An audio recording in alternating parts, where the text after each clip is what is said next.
যেটা বললাম ওষুধ দেব, হিন্দু পাড়ায় গিয়ে আমার হিন্দু মায়েদের কাছে,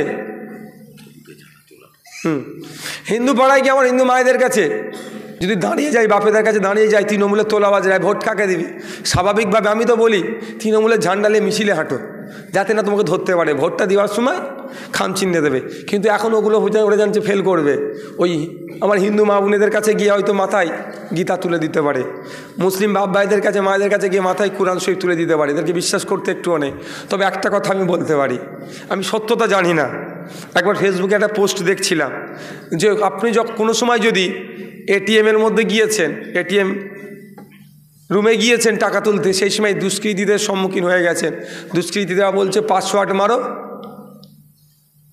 টাকা তুলবে, নাহলে গুলি করে দেবে। আমি ওই সময় দেখলাম, সত্যতা জানিনি, আমি ট্রাইও করিনি আজও পর্যন্ত, বলে নাকি যা পাসওয়ার্ড আছে তার উল্টোটা মারলে, ধরুন 1 2 3 4 পাসওয়ার্ড, 4 3 2 1 মারলে ভেতরেই নাকি মেশিনের টাকাটা ঘুরে বাইরে আসবে না, ভেতরেই থেকে যাবে। এ কিন্তু আমি কোনোদিন ট্রাই করিনি, তার হিসাবেও বলছি, ওই পোস্টের কথা বলছি। তাহলে ওই পোস্টকে কি অন্তত বেঁচে যাবে, ওই দুষ্কৃতীর কী ভাববে যে আমার জন্য টাকাটা তুলে দিচ্ছিল, মেশিন ডিস্টার্ব করেছে, ওই জন্য টাকা আসেনি।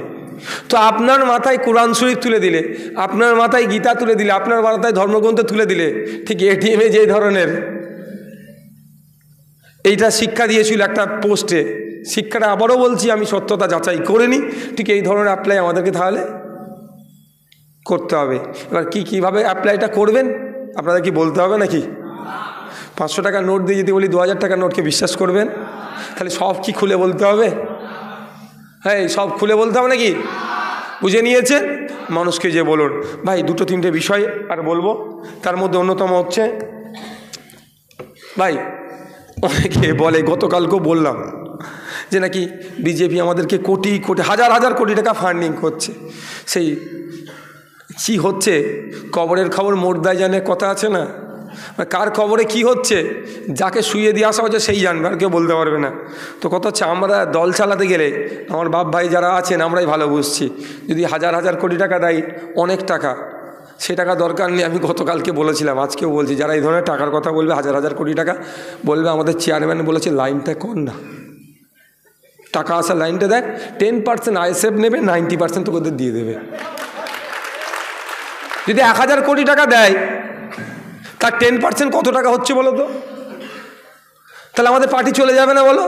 গড়গড়িয়ে চলবে আমাদের পার্টি, একদম এই বন্দে ভারতের মতো সুন্দর, মানে কি বলে, একটা এক্সপ্রেস কি সুপারফাস্ট করেছে, ওই রকম তরতরিয়ে ছুটবে। সেই ব্যবস্থাটা করতে বলবেন তো, আর তুই 90% নিয়ে নিবি, প্রকাশ্য নেবো, কোনো সমস্যা নেই। তো কি ব্যবস্থা কেমন করে দেয়, সব নাটক চলছে। আমাদের অর্থনীতি অবস্থা আমরা নিজের গাঁট থেকে করছি। এই নির্বাচনে আসছে, আমরা কোনো কর্পোরেটের কাছ থেকেও টাকা নেব না, কারণ কর্পোরেটদের কাছ থেকে টাকা নিলে কি হবে, তারা তাদের মতো করে রুল ফ্রেম করতে আমাদেরকে বলবে।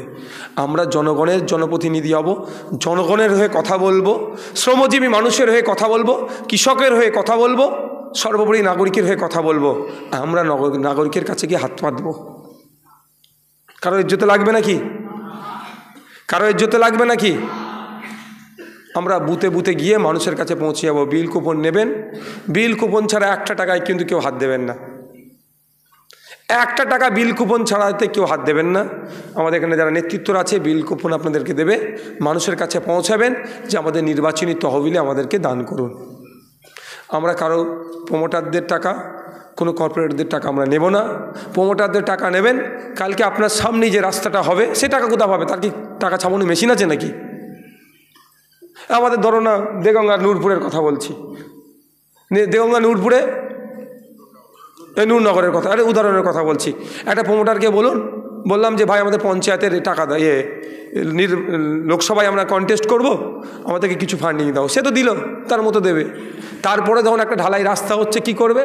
6 ইঞ্চি গেজের জায়গায় 5.5 ইঞ্চি গেজ করে দিয়ে যখন ঢালাইটা মারবে, আপনি কি তাকে আটকাতে পারবেন? আর বলবে ওই তো তোদেরকে ওই টাকাটা দিলাম, আমি কোথা থেকে পাবো? অর্থাৎ আমরা ওই কাজ করবো না। আমরা 6 ইঞ্চি গেজের ঢালাই 6 ইঞ্চি বুঝে নেব, বরঞ্চ যারা ওই রাস্তাতে হাঁটাচলা করবে তাদের বাড়িতে গিয়ে আমরা ভিক্ষা চাইবো আমরা, যে ভাই আমরা কন্টেস্ট করছি, আমাদের নির্বাচনী তহবিল নাই, আপনারা 10 টাকা 15 টাকা 20 টাকা 50 টাকা যার যেটা ইচ্ছা হবে বিল কেটে দিচ্ছে, আমাদেরকে দিন। মানুষ অপেক্ষায় আছে তাদের দ্বারের সামনে কখন যাব। দেখবেন মা বোন বাপ ভাইরা তারা হাসি মুখে আমাদেরকে যেটা আশা করব আমরা ওই বাড়িতে গেলে 50 টাকা পাবো, দেবেন তার থেকে অনেক বেশি আমাদেরকে দেবে। আমরা ওই টাকা নিয়ে জনগণের টাকা নিয়ে জনগণের প্রতিনিধি তৈরি করে আমরা পার্লামেন্টে পাঠাবো। কারো ইজ্জত লাগবে নাকি? হ্যাঁ, যে টাকা তুলব, টাকাটা নিজে ভোগ করার জন্য তোলা হচ্ছে না তো।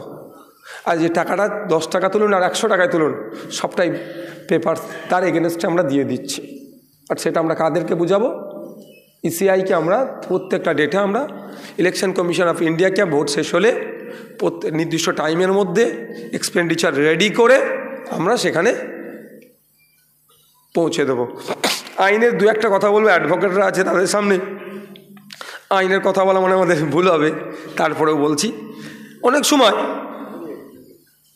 সময় অনেককে বলে ভাই যেন অমুকজন আমাকে ফোন করে বা আমাকে ভয় দেখাচ্ছে, হ্যান করছে ত্যান করছে। ভাই আপনাদের একটা কথা বলি, এইগুলোর ওষুধ দেওয়া যায়, ওষুধ আপনারা না দেওয়ার ফলে আজকে হুমকি দিতে সাহস পাচ্ছে।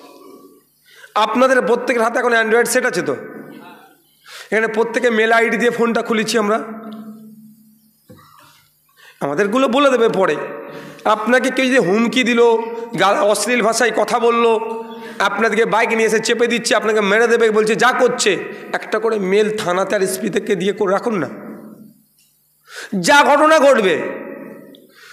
ঘটনা ঘটবে মেল করতে থাকুন। আর ইলেকশন কমিশন অফ ইন্ডিয়া কিছু গাইডলাইন দিয়েছে, হোয়াটসঅ্যাপ নাম্বার দিয়েছে, যেখানে কিছু অপ্রীতিকর ঘটনা ঘটবে সেইগুলো কি হবে, ইলেকশন কমিশন অফ ইন্ডিয়াকে কলকাতা ব্রাঞ্চে যারা আছে তাদেরকে জানাতে। হ্যাঁ, আর একটা কথা, আপনাদের এলাকায় পঞ্চায়েত ভোটে বা 2021 নির্বাচনে যারা ভোট লুটেরা ছিল তাদের লিস্ট তৈরি করুন, অঞ্চলভিত্তিক লিস্ট তৈরি করুন। সবের লিস্ট আমরা ইলেকশন কমিশন অফ ইন্ডিয়াকে জমা করব, যে এরা গণতন্ত্রকে বিপন্ন করে, মানুষকে গণতান্ত্রিক উৎসবে অংশগ্রহণ করতে এরা ডিস্টার্ব করে। ইলেকশন কমিশনের যিনি দায়িত্বশীলেরা আছেন এসে তো প্রেস কনফারেন্স করে অনেক কথা বলেছেন, তাদের কাছে আমরা লিস্ট পাঠিয়ে দেবো। এরা 2 দিনের মধ্যে রেডি করে তাপসবাবুর হাতে আপনারা পাঠিয়ে দেবেন, সেই লিস্ট আমরা পাঠিয়ে দেবো, তারা ভেরিফাই করুক। তাদেরও নেটওয়ার্ক আছে, এরা যাদের নামে আমরা পাঠাবো তারা গণতন্ত্রকে বিপন্ন করার চেষ্টা করে কি করে না, তারা দেখুক তারা কি ব্যবস্থা গ্রহণ করবে। কারণ তো প্রেস কনফারেন্স করে তো অনেক কথা বললো, অনেক আশা আমরা দেখতে পাচ্ছি ফেয়ার ইলেকশন হবে, কিন্তু আমাদেরকেও তো সহযোগিতা করতে হবে ইলেকশন কমিশনকে। যেমন আমরা বিরোধী দল সহযোগিতা করব, নাগরিক হিসাবেও আমরা সহযোগিতা করব। তা আপনারা লিস্ট করবেন, মাথায় থাকে জানো। আপনারা মানুষের বাড়িতে যাবেন, আপনার রসদটার জন্য অর্থাৎ আমাদের যে তহবিলের জন্য মানুষের কাছে পৌঁছাবেন। বিল আছে নাকি? বিল তাড়াতাড়ি পৌঁছে দেবেন। আর কিছু বলতে হবে?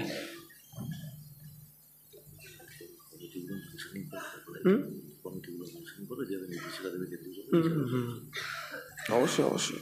এটা খুলে দাও তো একবার দেখি তোমার ফোনটা।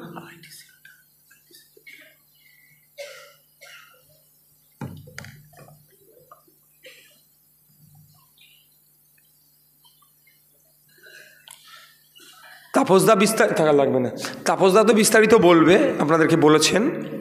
আর আমরা যারা ব্লকে যারা দায়িত্ব নেবে তাদেরকে বলে দেবে।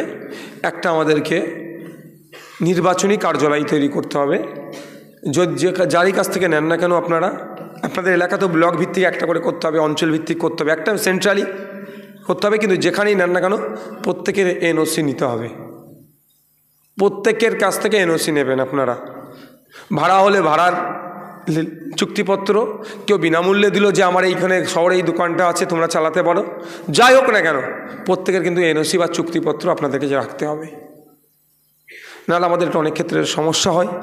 ভাই অনেক বকে ফেললাম, তবে শেষ করব বলছি, শেষ করার আগে আবারও বলছি,